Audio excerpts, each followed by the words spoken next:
Assalamualaikum warahmatullahi wabarakatuh. Halo teman-teman semuanya, sebelumnya perkenalkan nama saya Ula Karima dengan NIM G0025048 dari kelompok B1. Pada kesempatan kali ini saya akan menjelaskan mengenai anatomi vertebrae, plexus brachialis, dan juga anatomi dari regio femoralis. Untuk laporan yang pertama yakni mengenai anatomi vertebrae. Pada laporan pertama ini saya akan membahas mengenai osa atau tulang-tulang yang ada di vertebrae, kemudian ligamenta atau ligamentum yang menghubungkan antara tulang-tulang di vertebrae, dan juga articulatio atau sendi-sendi yang dibentuk oleh tulang-tulang di vertebrae.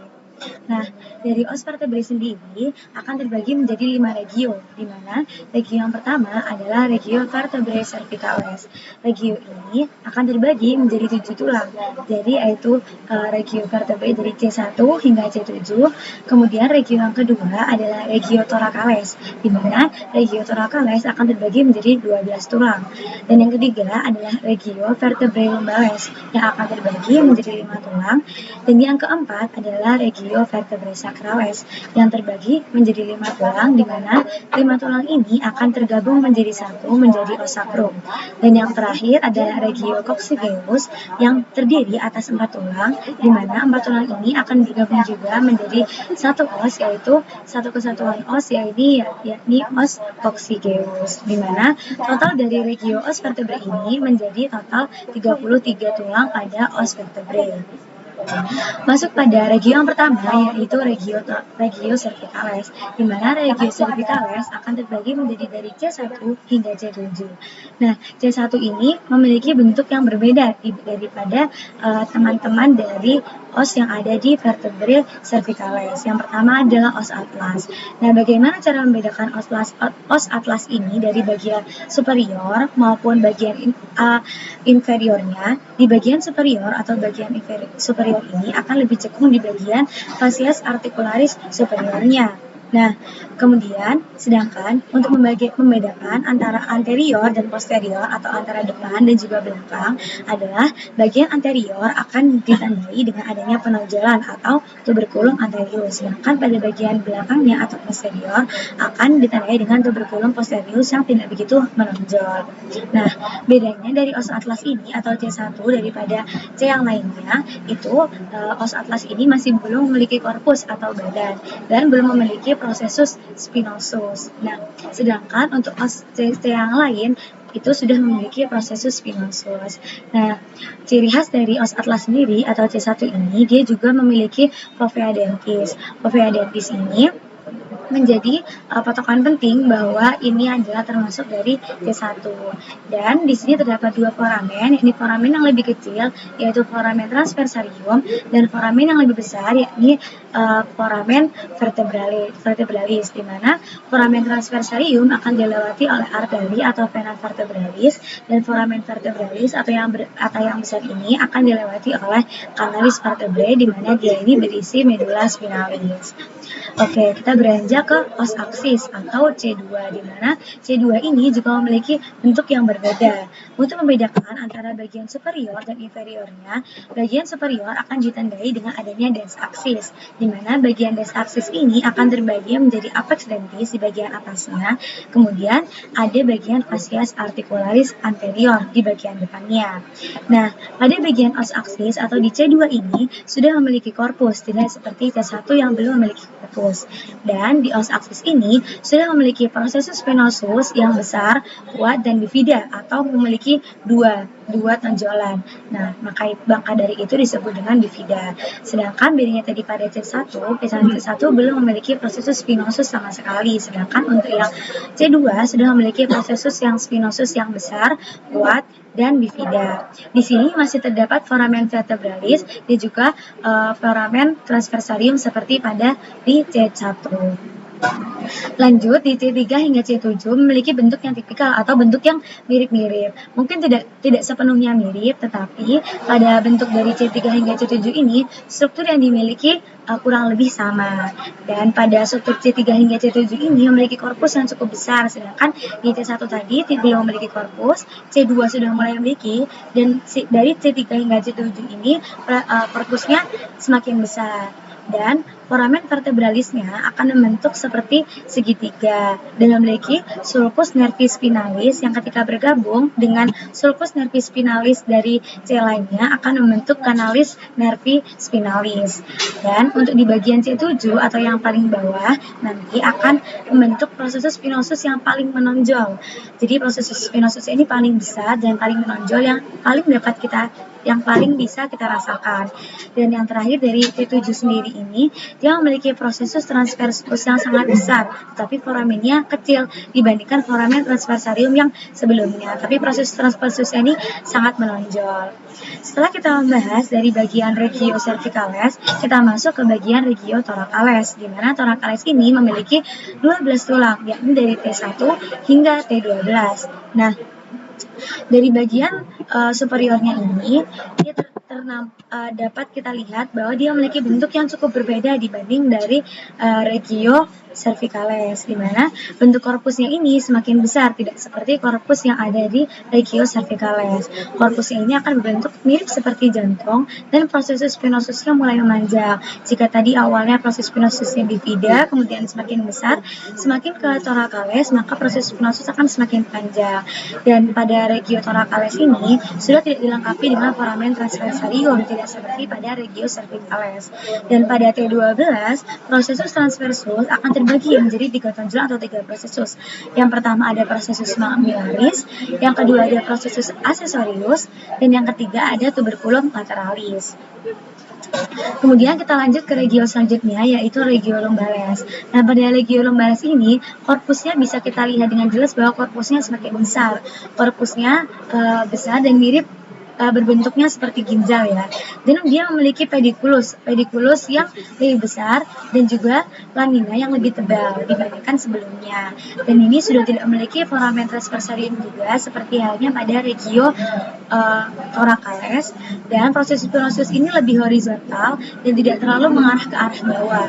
Prosesus transversusnya juga terbagi menjadi 3 tonjolan, yaitu prosesus mamillaris, prosesus accessorius, dan tuberculum lateralis seperti halnya pada regio thoracalis. Kita lanjut ke regio selanjutnya, yaitu regio sacralis yang terbentuk dari 5 os yang kemudian bergabung menjadi 1 os, yaitu os sacrum. Nah, pada saat ini cukup berbeda ya dibanding regio-regio lainnya, di mana dia memiliki struktur khusus yakni linea transversae, di mana linea transversae ini merupakan derivat dari discus intervertebralis.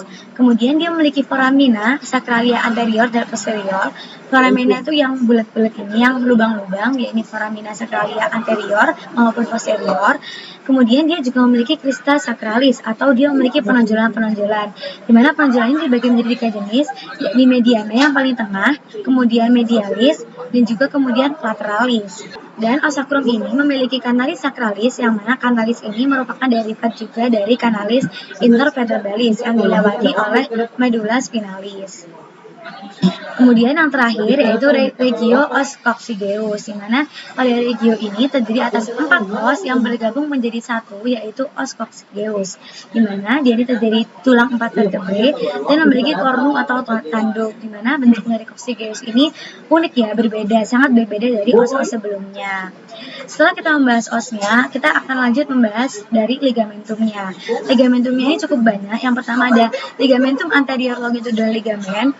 Kemudian ini di bagian posteriornya, di bagian anteriornya, kemudian di bagian posteriornya terdapat posterior longitudinal ligament, dan di antara spinosus atau tonjolan-tonjolan tadi akan terbentuk interspinosus ligament yang terbentuk dari supraspinosus ligament, dan juga ada ligamentum flavum atau ligamentum flava. Dan pada di bagian belakang ini akan ada ligamentum nuchae yang akan melekat pada bagian dari os occipital, dan ada juga supraspinosus ligament yang sudah dijelaskan tadi sebelumnya. Kemudian yang terakhir adalah kita masuk ke bagian articulatio atau persendian yang dibentuk. Persendian yang dibentuk cukup banyak, yakni yang pertama ada articulatio atlanto-occipitalis yang terbentuk dari os atlas atau C1 dengan os occipital pada bagian kranium. Kemudian articulatio yang kedua adalah atlanto-axialis, di mana atlanto-axialis ini terbentuk dari os atlas dan juga os aksis, yaitu C1 dan C2. Artikulasi yang ketiga adalah artikulasi superficialis, dan juga ada artikulasi unconvertebral atau artikulasio lusca. Nah, selanjutnya kita akan masuk ke laporan kedua, yakni dari plexus brachialis. Nah, plexus brachialis ini adalah inervasi atau saraf-saraf yang ada di regio brachialis, di mana regio brachialis ini akan membentuk beberapa anyaman atau plexus-plexus. Dia awalnya terdiri dari 5 akar saraf spinal yang terdiri dari C5, C6, C7, C8, hingga T1. Dan trunks utama, yakni 3, di mana dia terbagi menjadi superior trunks, kemudian middle trunks, dan inferior trunk, di mana superior trunk akan terbentuk dari C5 dan C6, kemudian middle trunk akan terbentuk dari C7, dan yang terakhir adalah inferior trunk yang terbentuk dari C8. Dan setiap trunk ini akan membentuk 2 cabang, yakni cabang anterior yang akan menginervasi otot-otot flexor atau bagian anterior, dan akan membentuk cabang posterior yang akan menginervasi dari otot-otot ekstensornya. Dan kedua cabang ini akan menyatu kembali dan membentuk 3 cords, atau yakni ada lateral cords, posterior cords, dan medial cords. Ya, ada beberapa nervus yang aku merahin. Ini adalah nervus-nervus yang perlu kita highlight. Yang pertama adalah nervus musculocutan, axillary atau nervus axialis, nervus medianus, nervus ulnaris, dan juga nervus radialis. Selanjutnya akan saya bahas lagi lebih detailnya mengenai nervus-nervus yang ada pada plexus brachialis. Nah, pada bagian lateral tadi yang kita sudah sebutkan, akan terbentuk nervus thoracalis lateralis, nervus musculocutaneus, dan nervus medianus. Yang perlu kita highlight adalah nervus musculocutaneus dan nervus medianus. Dan pada bagian medialnya akan terbentuk nervus thoracalis medialis, nervus cutaneus brachii medialis, nervus cutaneus antebrachii medialis, nervus ulnaris, dan nervus medianus. Dari nervus medianus ini akan terbagi dari lateral cord dan medial cord. Dan terakhir adalah posterior cord, di mana dia akan terbagi menjadi nervus subscapularis superior, nervus subscapularis inferior, nervus radialis, nervus axillaris, dan nervus thoracodorsales. Nah, kemudian kita masuk ke laporan ketiga, yakni laporan mengenai anatomi dari regio femoralis atau bagian paha. Nah, pada bagian ini saya akan jelaskan terkait osa atau tulang-tulang yang akan ada di regio femoralis, kemudian muskuli atau otot-otot yang ada di regio femoralis ini, kemudian apa saja sih saraf-sarafnya yang menginervasi dari regio femoralis ini. Kita masuk ke bagian yang pertama, yakni bagian osanya. Nah, regio femoralis ini akan ada terdiri dari satu os, yaitu os femur, di mana os femur ini bisa kita bagi menjadi 3 regio. Yang pertama regio epiphysis proximal atau di bagian atasnya, kemudian regio batangnya ini atau regio diaphysis atau bagian diaphysis, dan yang adalah regio epiphysis yang distal atau yang jauh. Kita masuk ke os femur sendiri. Nah, di sini epiphysis proximal atau yang bagian atas ini ditandai dengan adanya caput femoris. Ketika kita akan membedakan mana bagian proximal dan mana bagian distalnya, kita bisa lihat dari caput femorisnya. Nah, caput femoris ini akan menandakan bagian proximal khususnya untuk yang medial, dan bagian posterior sendiri kita bisa bedakan bahwa bagian posterior ini memiliki linea aspera. Jadi ketika kita melihat ini akan terasa lebih kasar dibandingkan dari bagian yang anterior. Nah, dari caput kita masuk ke bagian epiphysis proximal. Hal yang unik tadi ada caput femoris, di mana caput femoris ini akan bersendi dengan acetabulum dan akan membentuk artikulasio coxae. Dan kita lanjut saja. Di sini ada beberapa bagian trochanter, tuberculum quadratum, dan sebagainya. Dan yang penting lagi adalah di bagian diaphysis. Tadi bagian diaphysis ini tadi sudah saya bilang bahwa di bagian posteriornya akan terbentuk linea aspera. Nah, linea aspera ini terbentuk dari labium lateral dan labium medial dan akan bergabung dan ke arah distal. Linea aspera ini akan berpisah kembali menjadi linea supracondylaris lateralis dan juga linea supracondylaris medialis. Dan pada epiphysis distal di sini akan terbentuk artikulasio genum, yang mana artikulasio genum ini akan terdiri atas artikulasio femoropatellaris atau dari tulang femur ini dengan tulang patella, dan artikulasio femorotibialis antara tulang femur dan juga tulang tibia atau os tibia. Nah, sekarang kita masuk ke muskulinya apa saja. Jadi kalau kita lihat dari ventral view dan dorsal view akan terlihat muskuli-muskuli yang berbeda. Ventral view sendiri ada iliopsoas, di mana iliopsoas ini adalah gabungan dari muskuli iliacus dan muskuli psoas. Kemudian ada tensor fasciolate, kemudian ada sartorius, ada pectineus, abductor longus, gracilis, dan ada quadriceps femoris. Di mana quadriceps femoris ini terdiri atas vastus lateralis, rectus femoris, dan juga vastus medialis. Dan pada bagian dorsal akan terlihat yang berbeda juga seperti yang saya tadi bilang. Akan terlihat adanya semimembranosus, semitendinosus, di mana dia memiliki tendon yang sangat panjang, dan ada muskuli biceps femoris. Kita akan bahas satu persatu dari muskuli yang ventral terlebih dahulu atau yang bagian anterior terlebih dahulu. Nah, kita bahas dari atas dulu. Ada muskuli iliopsoas. Tadi muskuli iliopsoas ini terdiri atas dua muskuli iliacus dan juga muskuli psoas mayor et minor, di mana origo dari muskuli iliacus ini akan dari fossa iliaca, dan insersinya ada di trochanter minor femoris. Dan di iliopsoas ini dia origonya ada di vertebrae thoracalis yang ke-12 hingga ke lumbalis yang ke-5. Nah, dia ini berinsersinya sama-sama di trochanter minor femoris, sehingga dia seringkali disebut satu kesatuan yaitu muskuli iliopsoas. Yang iliacus diinervasi oleh nervus femoralis, dan yang psoas akan diinervasi oleh plexus lumbalis. Nah, kita masuk ke muskuli selanjutnya, yakni tensor fasciolate dan juga gracilis. Nah, origonya ini sama-sama berada di sias atau sacroiliaca yang bagian anterior yang superior. Nah, dia ini insersionya untuk yang tensor fasciolate ini berinsersio di bagian condylus medialis ostidia, dan untuk yang sartorius akan berinsersio di condylus lateralis ostidia. Nah, untuk inervasi sendiri, mereka memiliki inervasi yang berbeda. Untuk yang tensor fasciolate diinervasi oleh gluteus superior karena dia ini agak di bagian lateral, dan juga untuk yang di sartorius ini kan dia ada di bagian anterior dari femur, itu akan diinervasi oleh femoralis seperti yang tadi sebelumnya yaitu iliacus. Nah, kita lanjut lagi. Untuk yang muskuli pectineus, adductor longus, adductor brevis, adductor magnus, dan juga gracilis.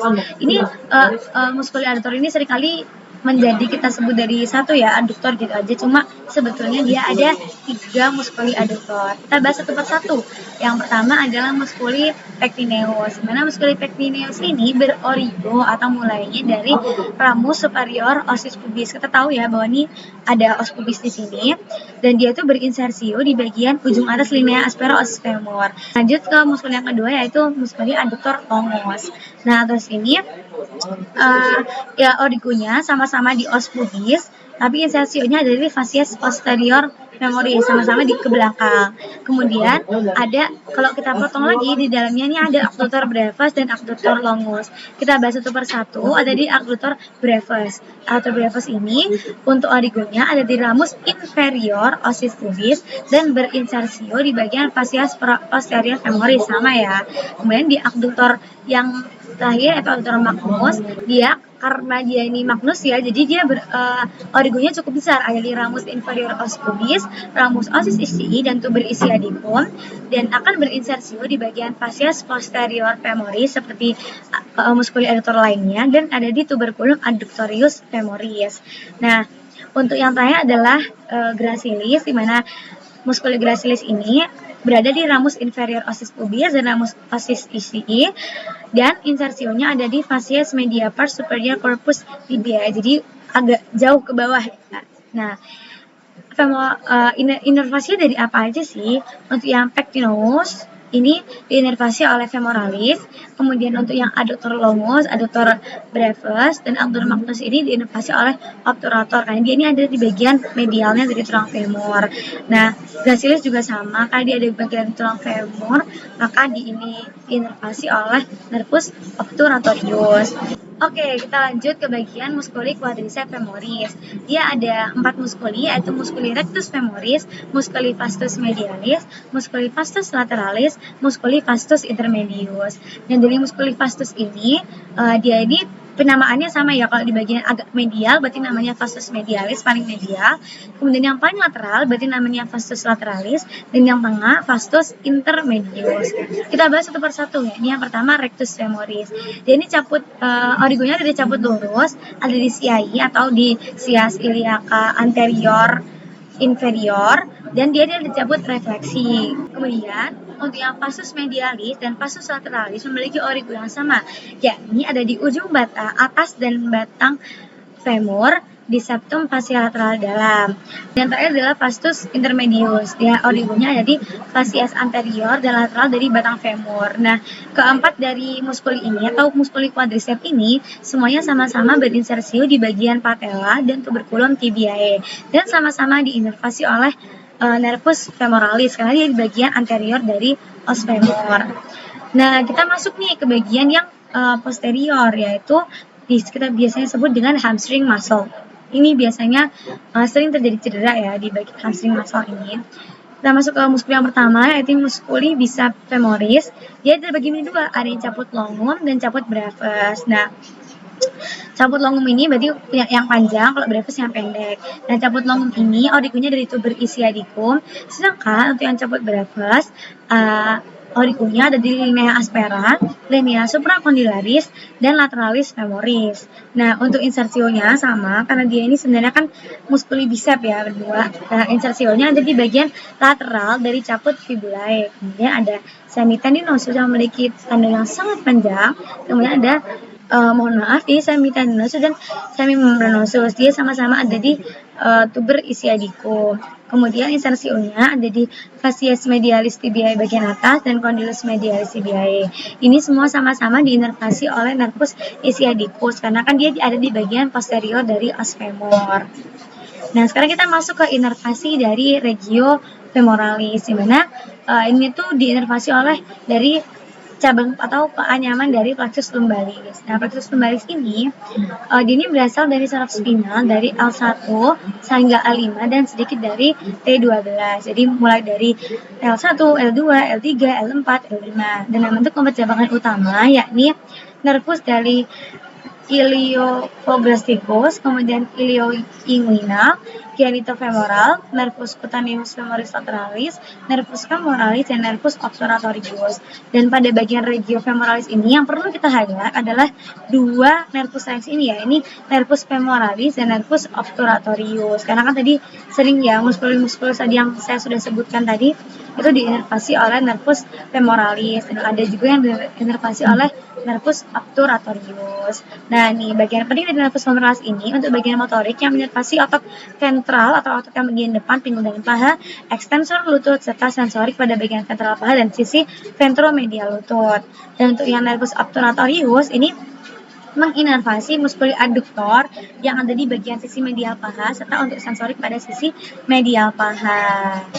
Mungkin cukup sekian yang dapat saya sampaikan. Terima kasih telah mendengarkan. Wassalamualaikum warahmatullahi wabarakatuh.